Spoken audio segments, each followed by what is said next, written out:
Morning, everybody. Happy Tuesday. Welcome to another session.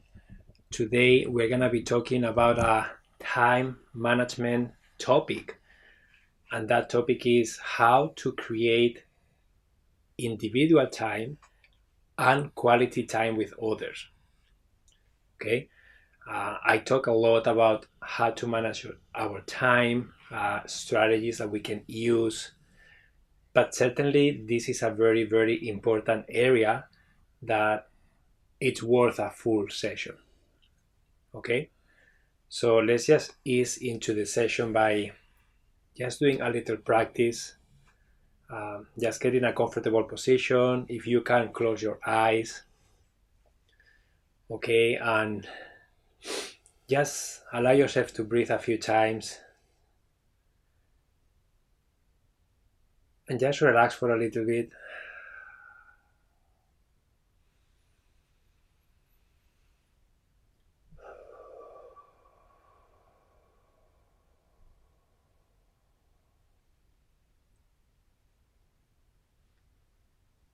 I would like you to focus on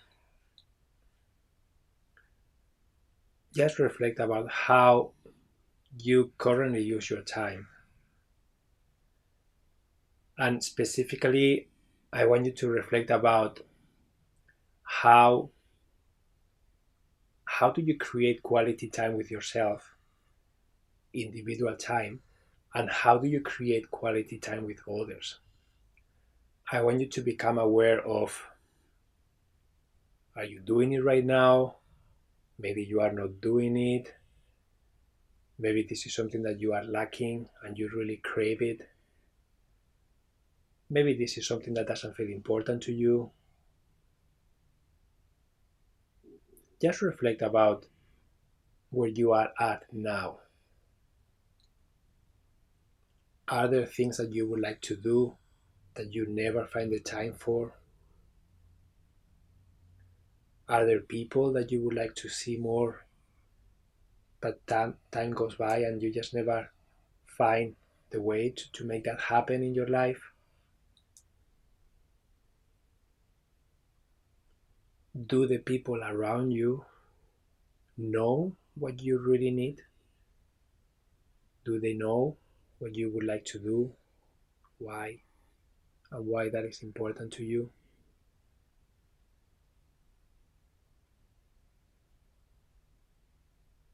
For those of you who live alone, it's easy to create individual time because there is no one living with you. So anytime you are home, you are alone. But for those of you living with partners, for those of you living with flatmates, for those of you living with family members, it becomes a necessity to make sure that everybody understands each other's needs and wants. Because if you don't understand them, if they don't understand what you need, how are they supposed to respect you and support you? And how are you supposed to respect and support someone else if you don't really know what they want or need? This is why today's topic is so important, because it includes your own awareness of what you really need. It includes the awareness of what others need, especially those living with you in the same house. It includes the communication that needs to happen between you and them. And then it includes the way to support each other, the way to find strategies that may work for all of you. So just sitting there for a little bit in silence and just think about these things. Think about how your life it is right now when it comes to these time management areas. Reflect about your own needs. What do you really need? What do you really want to spend more time in? What do you want to say no to? What do you want others to know so that they can support you, encourage you? keep you accountable.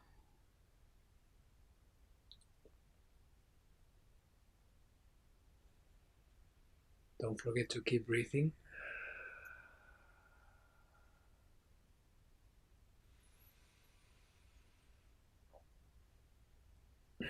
And when you are ready, you feel free to open your eyes and come back to the session. Buenos días, Charlotte. Hi, Cecilia. Even alone, we still have to carve out time for ourselves. Absolutely. We tend to get caught into the busyness of life, right? And sometimes we forget that we can do things. Good morning, CJ. Good morning, Tonya. Thank you so much, guys, for being here, for showing up. I want to ask you a question before I get started, right? What does individual time and quality time with others mean to you?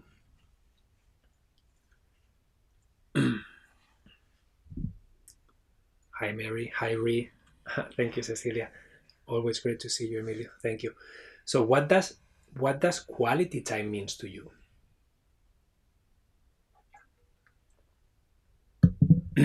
Because the first step for everybody is to really define that. What does that mean to you? And what do you really need from it? Okay? Just being and making memories. Good. Being present and focused during these times with myself and others. Mindful of intentions. Beautiful, Julie. And it is okay if you are kind of thinking like, I don't really know. Well, that's great. I planted a seed in your brain, right? Now you are going to think about it. Feeling connected. Conviviendo con mi familia. That means living with my family. Sharing the space and time with my family. Yeah, so in my own personal experience, both my wife Samantha and myself, we both are very individual people, right?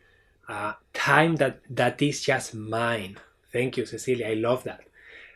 We are both very individual people, and we both need to have that time, guys. If we don't have that time every week, we become frustrated. We cannot show up the way we would like to. We cannot pursue what we want to pursue. We cannot respect each other, and we just don't have anything to give because we are just consumed by life. So in our own personal lives, specifically my wife and I, we created together. First, we became aware of what each other needs. What do you need, Samantha? What do I need, Emilio? Let's put it on the table. Let's share it with each other. Some examples. Samantha needs, I need time to be alone. I want to be alone. Okay? Either in the house or either in the studio that she has, or maybe. So we make sure that we give each other space alone in the house because we both work from home and it's very easy to just stay at home all day long and just don't need to get out, right? So I intentionally try to go and work at the library. I try to go to a coffee place. I try to go and see friends. I try to get my daughter Eva and go and do activities outside of the house so that I give her that time alone in the house. She does the same for me. She also needs to go and do yoga a few times a week. I also enjoy that. I play squash. She enjoys painting and spending time with friends doing hobbies. So we need to facilitate each other's needs. And we can do that by becoming aware of them, by looking at a calendar together, and by creating a week where it is clear. This is my time alone. This is our family time. This is when I am taking care of my daughter. This is when I don't have to take care of my daughter and you are in charge. And then by really bringing clarity into that week, that way, we allow each other to thrive, each other to have what we need. Every person is going to be unique. Okay, this is just one example, my own personal example. You don't have to do the same thing. But I will invite you to start with what do you need? Okay? And start defining that. start becoming aware of what do other people that live with me need. Ask them, what do you need in your week? What do you need in your day? How can I support you so that you can get what you need? How can you support me so that I can get what I need in a way that is healthy, in a way that feels good, in a way that it's good for both of us? It's a win-win. It's not something selfish. Okay, this is not about you and that's it. This is about everybody thinking about their own needs, expressing them clearly, listening to the other person's needs, and then creating a plan together that feels really good. Everybody feels supported, everybody feels respected, everybody feels that they are committing to something, and it is a win-win situation. Okay? So let's see what other people say. Complete attention devoted to others when we are together. Uninterrupted time alone in the early morning to clearly see my day ahead. Thank you, CJ. So that's what you need, and that's your definition of quality time with others and individual time with yourself. Beautiful. So, for example, in the case of CJ, if she needs uninterrupted time alone in the morning, if she were to have a family with kids and a husband or a partner or whatever, then communicating that clearly will help the others understand, oh, CJ now is having quiet time, so we are not allowed to interrupt her right now. Okay? And this is what we do with our daughter. Sometimes my wife is doing something by herself or she leaves the house, and then my daughter sometimes asks, oh, is it papi time now or is it mommy time? Because we try to take care of her. We do family stuff too, but sometimes it's just me or sometimes it's just Samantha, because we also work, we are self-employed. So we need to carve out time to be able to work independently, to pursue our hobbies independently, to see friends independently, and then we do stuff together. But to be able to facilitate all that, if we don't have some sort of structure, it's just very difficult. The day goes by and we will never get to it. So that's why for us, creating that structure was necessary, and we both feel more empowered, more because we can do what we want and need. Before we couldn't. Okay? Again, for other couples, for other situations, it's gonna be different. And you have to first look at what you really need and then communicate that clearly. Okay? So CJ says, it helps to get up 3 hours earlier than my husband. Beautiful, CJ. So that's your strategy to have an interrupted quiet time. You get up really early, 3 hours earlier, and then you have that time to do whatever you want. And that's beautiful. Amy says, Matthew and I struggle with this mostly because he's my full-time caretaker. I have to push him out of the house to go for a bike ride, to work on his art, or to do anything for himself. I see him getting depressed from overwhelm. Yeah, so Amy, that's a beautiful awareness, and that's beautiful that you are noticing that from your partner. So now that you have noticed that, communication with him needs to happen, and maybe brainstorming new strategies, new ideas, so that he can feel empowered to do what he needs to do, but he also feels that he's not neglecting you, that he's not dropping you, that he's not leaving you alone, that he's not selfish. It has to be a way that he feels good about it too. And that's something that you both need to explore. How can we make this happen in a way that we both feel comfortable, that we both feel empowered? And then test ideas and see what happens, right? So one area is creating individual time, right? Individual time can be time for reflection, can be time to do your hobbies, can be time to meditate, can be time to do chores, to pursue things that you like to do alone, right? And then quality time with others is intentional time that you spend with other people and you agree on that, right? And there is some sort of intention behind it, okay? Sometimes when we are trying to create quality time, and this happens especially when you are living with someone else, Sometimes it becomes necessary, especially during COVID, and now that a lot of people work from home, they both work from home. One of the things that we are finding is that we get on each other's nerves all the time because we are sharing the space. Maybe there are no clear boundaries in place, and then you want to be alone, but then the other person is always there, and vice versa. And then that cycle keeps happening, and it's very difficult to get out of it. It's really difficult sometimes to change your mindset and get out of that dynamic. But it's important to really define that. And one thing that we do, my wife and I, because sometimes we find that maybe I'm doing my own thing, and then she enters the house, and then all of a sudden my energy changes, and I don't have a clear expectation, like, oh, am I supposed to be with her now? Should I be doing my own thing with her presence? Is she expecting anything from me? Is it rude if I just do my own thing and ignore her? Are we supposed to talk about something? You know what I mean? Like when you don't know what needs to happen and it's not clear, and that repeats over and over and over, then it becomes a frustration. And sometimes it's just unnecessary because it's like, are we hanging out together or no? And then if we say no, tonight is night off. You do your own thing and I do my own thing. We can share the space, that's fine, but we don't have to watch the same show. We don't have to read the same book. We don't have to talk if you don't want to or need to. We can be in each other's presence, but we are doing our own thing, and that's it. And then it feels really good because it's clear. Then I know, okay, I can relax. She's not expecting anything from me. And then I can just do my own stuff.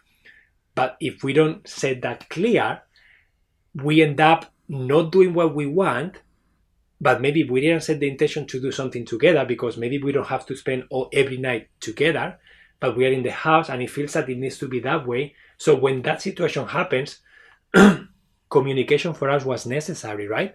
And then setting some boundaries is really good. So again, different people, different needs, different solutions.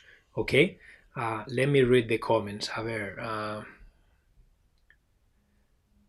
I love that you are teaching Eva mommy and papi time. Thank you, Cecilia.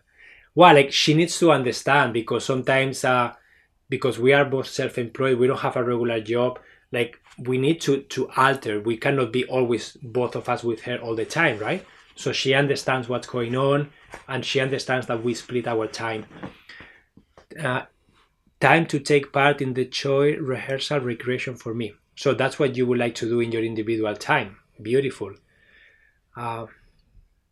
Let's brainstorm. Yeah, Amy, in your situation, don't have high expectations about something specific yet. Just allow yourself, guys, to explore ideas. It's like a game. Just bring some playfulness to the table and say, hey, we have no idea what to do here, but let's just try a bunch of things and see what happens.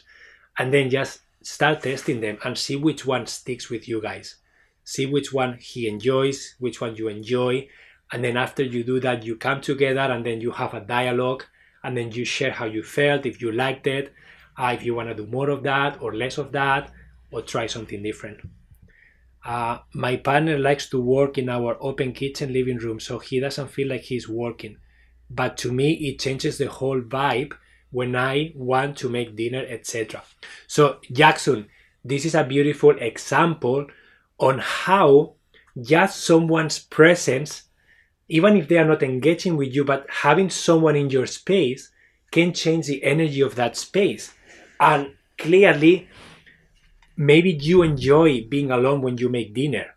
Maybe you enjoy playing loud music. Maybe you like, I don't know, whatever you need, it's important that you communicate that to him.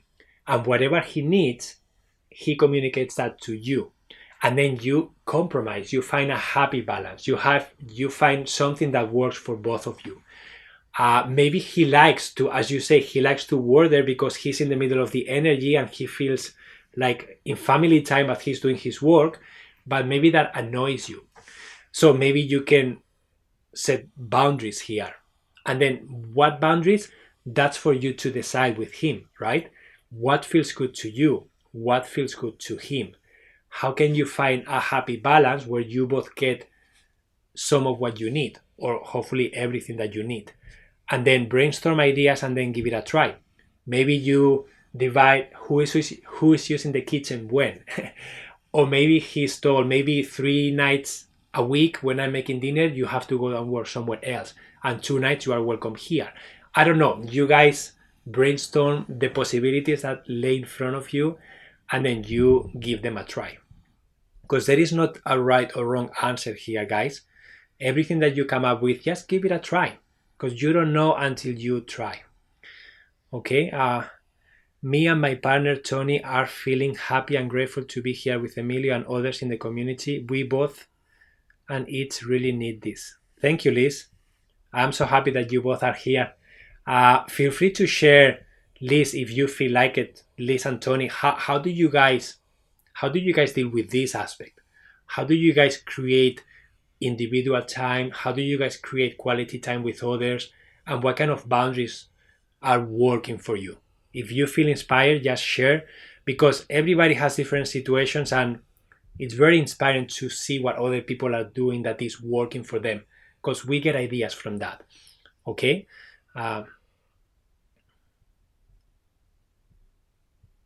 Yeah, so Matthew and I were living full time in an RV when COVID hit.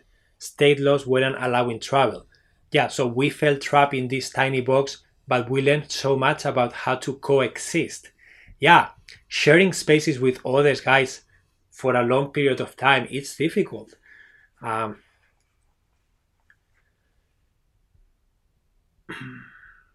yeah, so I just got chills. I love that. I keep telling him he needs time for himself, but he feels criticized.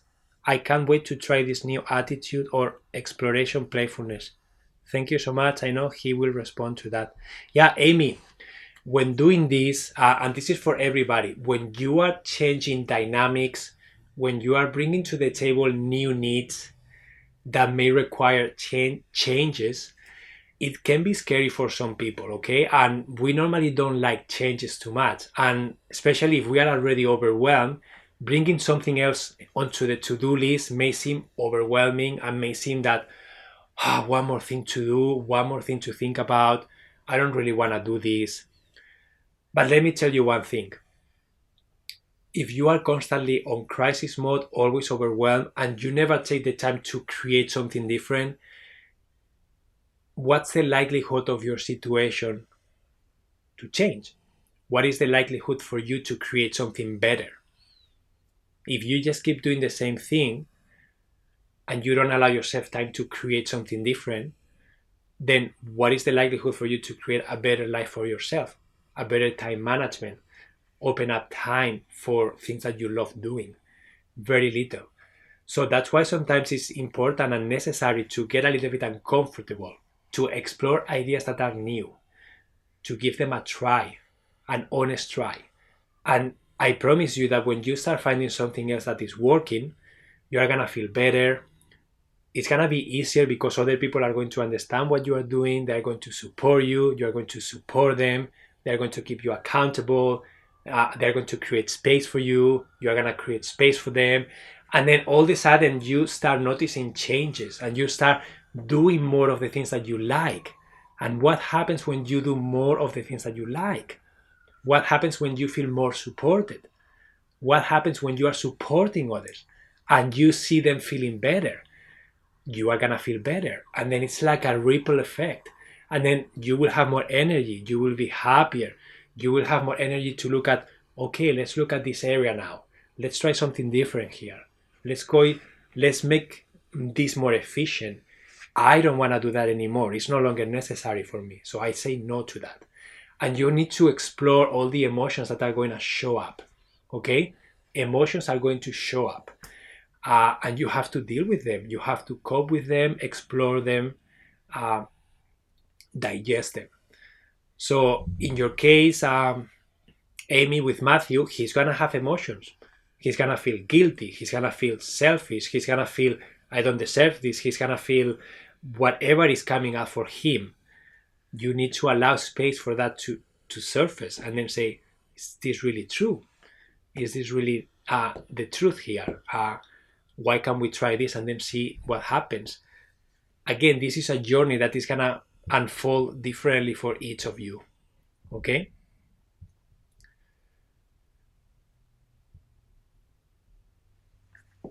So Tonya says, yes, I have trouble suggesting things to partner without them feeling criticism. I think I'm being kind. Yeah, Tonya, again, like it's easy to feel criticized, right? But that's why I think it's important when you are communicating with others that you make this process first. It's all about you, okay? It's all about you and what you need and how you feel. That way, you are not asking them anything, you are not putting anything on their plate. You say, I have been feeling this way. I really would love to have more time. I'm trying to find a way to create more time to do this activity that I love, or whatever it is. Just talk about you, how you feel, and what you need, right? And then you ask them, how do you feel, and what do you need anything? Is there anything I can do? And then that may open up the door to maybe have a more intentional dialogue. Okay, and then maybe now that they don't feel attacked, maybe they are more curious about, oh, why are you feeling that way? Or maybe I can do this for you, or maybe I had no idea you were feeling that way. It's a good way to start a conversation, right? So if you guys are interested in doing what's called an imago dialogue or intentional dialogue, I did a session on that you can re-listen if you want. And it's a structure that really works very well for when you are feeling frustrated. Your partner needs to be on board with doing this, but it's something that you can explore together, and you can both have a turn. You can both express how you feel, what you need, in a healthy way, in a structure that is, it's gonna help you facilitate that with more ease and with more intention. Um, Liz says, we spend so much time together that for us, separation anxiety is when we are not going to get time away from each other. Yeah, Liz. So again, you need to question yourself, like, what do you need? Do you need more time alone? Do you need more time together but with more intention? What do you need? And that will help you find different strategies to make that happen, right?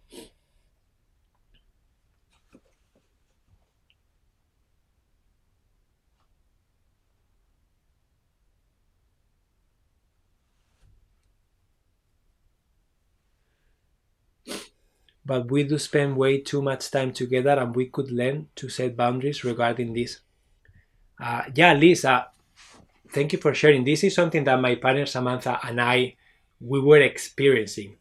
Why? Because for 10 years we have worked together in the same business, working from home majority of the times. We work with people one-on-one together, and then we travel together, and then we live in the same house together, and then it was becoming too much, right? We were noticing like, wow, like we, because we also enjoy each other's company a lot. We share pretty much all the hobbies we have.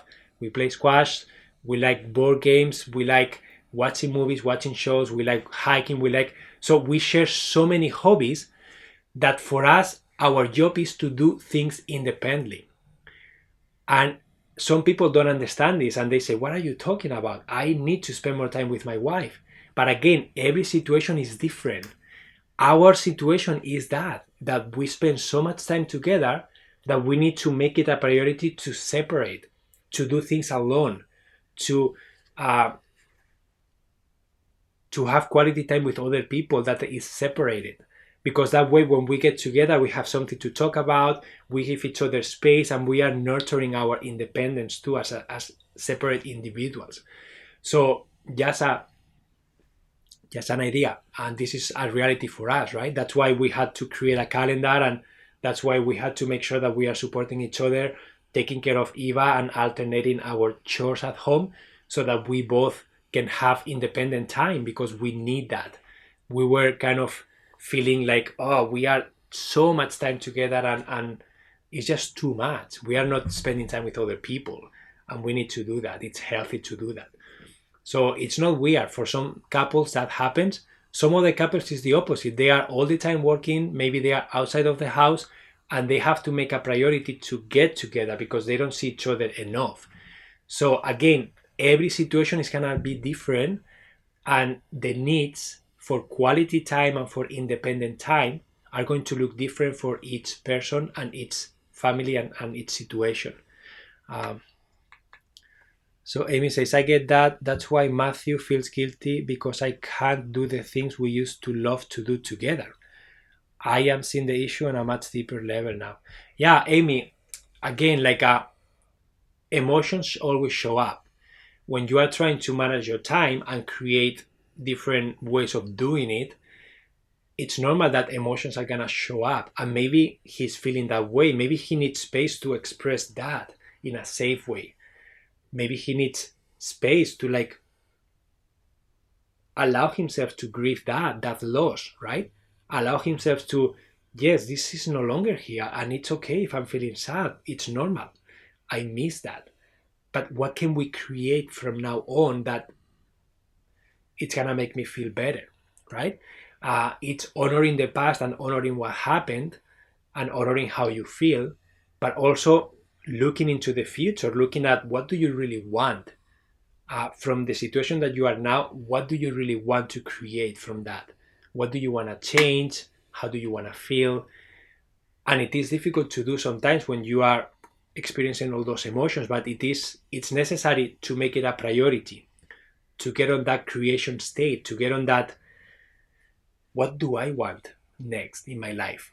And that's why it's so important to connect with that, to really connect emotionally, to get inspired by it, to get motivated by it, to communicate it clearly with the people that you love so that they understand you, and then you create something together too. This is also a secret, right? Like a secret weapon about time management. You need to have goals that are for you as an individual, but you also need to create goals with others. Maybe you create goals with your partner that are exciting to both of you. Maybe you create goals or something, outcomes, or a trip, or whatever activity inspires you and a friend, or you and another family member. So it's about always looking towards the future and what do you want to create? How are you going to create time for that? Okay? As you always say, Emilio, healthy boundaries help create a happy balance. Thank you, CJ. It's so true. But healthy boundaries always come from a place of awareness. Healthy boundaries are created from a place of respect and understanding. And the communication needs to happen first in order for those boundaries to be created. And those boundaries can be created in a healthy way. They don't have to be restrictive. They don't have to be imposed. They don't have to be negative feeling. Like, they can be empowering boundaries, right? Boundaries that are empowering. You understand, like, wow, I'm setting this boundary because by setting this boundary, it's going to allow us to do X, Y, and Z. And when we do that, we're going to be able to experience, to feel, to create, and that's what's important, right? That you really understand why you are creating them. So let me read.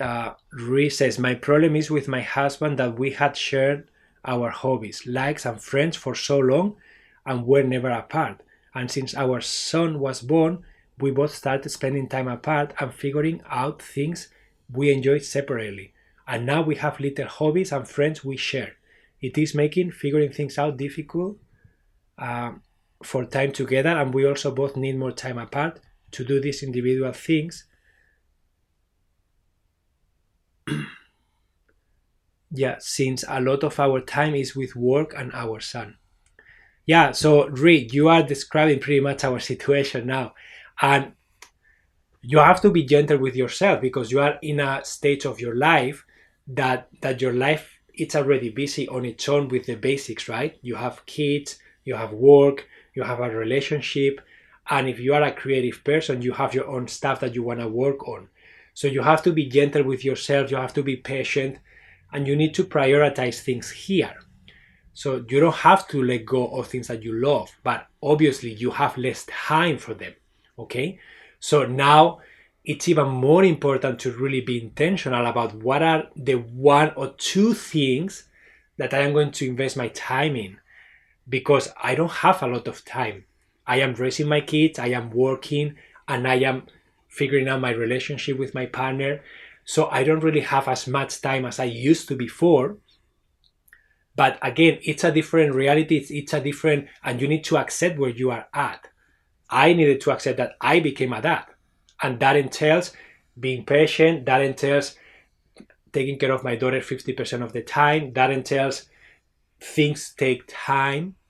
I cannot do stuff for myself anymore. I have to always think about her and do something that includes her and she's gonna be happy with, and then I have to be patient about going to places. It just takes longer.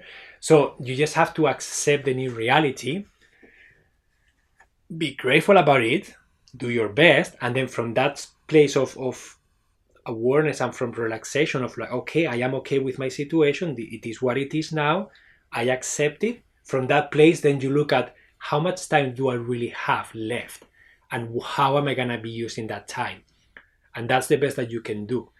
And of course you won't be able to pursue everything that you used to when you were single or when you didn't have kids, but you still can do stuff. Okay, you still have options. Caroline says, each month I have my sacred quiet day. It's the day when my partner and I do not talk. For me, it is heavenly. She can do what she wants, and she can do what she wants, and I do what I want, and we just do not talk. The next day, I always feel happy, and it feels good to reconnect. At first, it was challenging to set things up, but now she understands that it is helpful for both of us. So, Caroline, thank you so much for sharing. This is a beautiful practical exercise that you guys do, and it clearly works for you. And I think it's beautiful that for some people it may feel weird, but again, there are no weird stuff, okay? There are just things that you don't understand, things that you have never tried, or things that you may not enjoy. But that doesn't mean that other people may not enjoy them. And this sacred quiet day, it sounds beautiful. And this is what I do with my wife sometimes. It's not a full day, but sometimes it's like, hey, honey, today from lunchtime until noon, I'm just going to be doing my own stuff. I may show up into the house, but I will leave. I just want you to treat as if I was not here, okay? So you don't have to expect anything from me. I don't expect anything from you. You are on your own for dinner or for lunch, and we are just doing our own thing, okay? So don't count on me for anything.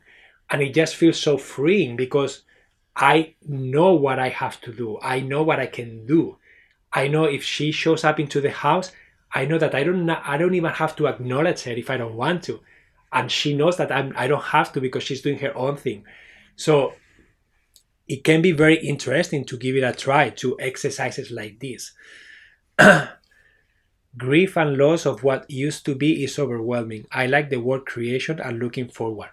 Yeah, Amy, creation and looking forward is important and necessary, because if you don't do that, you are always living in the past. You are always living by emotions, feelings, experiences that happened in the past, but they are not real anymore.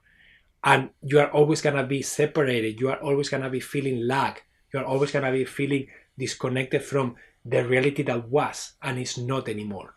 And from that place, you are always going to be like tense. You are always going to be like frustrated. You are always going to be impatient. That's why it's important to really accept your current situation. Right now, this is where I am at. Okay? That's what happened, but I choose not to let my emotions change because of what happened that I have no control anymore. The only thing I can do is, from this place, start creating something different. Start creating something new. And find something that feels good. Find something that feels inspiring, doable, and then share that and do more of that. And then as things get better, then you can maybe do a bit more and a bit more and a bit more. But you need to really honor and accept where you are at right now. And sometimes it's very difficult to do that. I understand that. But if you don't do that, you are always going to be in a state of stress, in a state of not in a positive place. And from that place that is not positive, what are you able to create? You cannot create good stuff from a place that doesn't feel good, right? So you have to get yourself to a place that feels, okay, I'm good here, I accept my situation, what can I do from here? And then start moving forward with things that are doable. Erin says, this is something I struggle with, me time. My husband works and I don't, but I have the kids at home with me and have to take them with me when going somewhere. My husband doesn't understand or respect that I need some time alone. He hasn't become convinced to listen to the talk on Imago dialogue. It's difficult. Yeah, Erin, this is a dynamic that is happening, right? And it's difficult because this is sometimes imposing so many women. Majority of the times, for what I see, the reality that I see around me, someone has to stay home.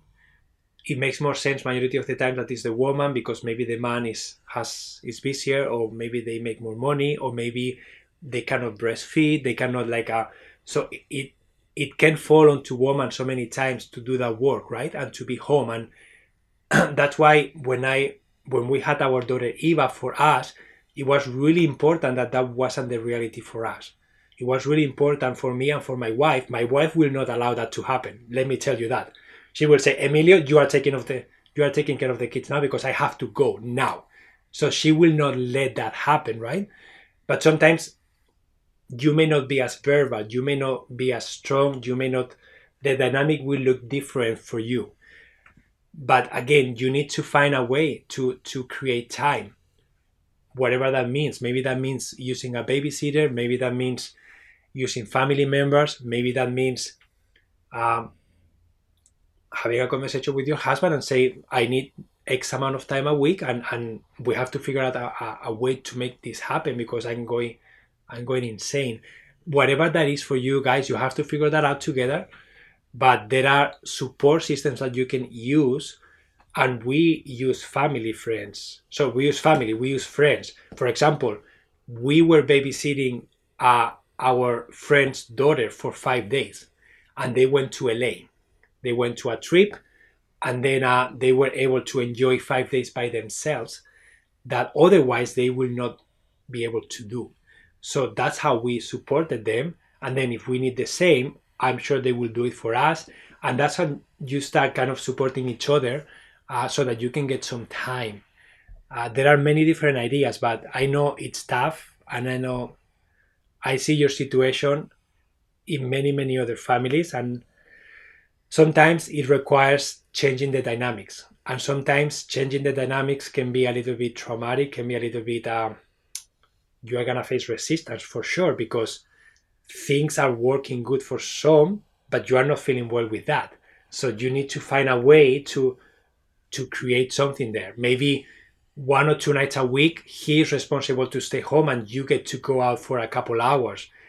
Or maybe you spend more money on babysitters and he needs to be okay with that. Or I don't know. Again, you can brainstorm ideas with him, but you have to verbalize that more clearly.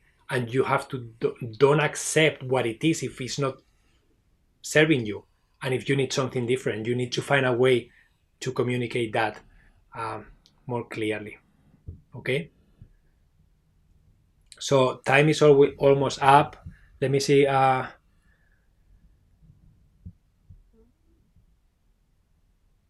Yeah, so guys, thank you so much for being here. I see lots of comments, but I have to go because I have another session. I actually have an appointment with my counselor at 11, so I have to go and get ready for that. But yeah, guys, the main takeaway for this session, it's first to really become aware and really understand what individual time means to you and what quality time with others mean to you. So that's the first step for you. Really make a practice, go in nature if you need to, spend some time with yourself and really describe what that means to you. Really journal down the things that you need. Okay, what do I need for quality time with others? What do I need for independent time with myself, right? And what does that look like? And how much do I need a week? And how am I going to use that time? What activities am I going to engage with that I can now? And then once you have that clarity and how you feel about that, then the second step is to share that with the people that you love, the people that you live with. in a way that is not demanding anything from them, in a way that is your self-reflection. And you are letting them know, I want to change this in my life. I want to see this happening in my life. I am brainstorming ideas to make this a reality. Okay? And then from that place, you will ask them, hey, what do you want to see in your life? What does quality time with others mean to you? And what does just have a conversation? And if they are open, like, have a conversation and then have fun with this.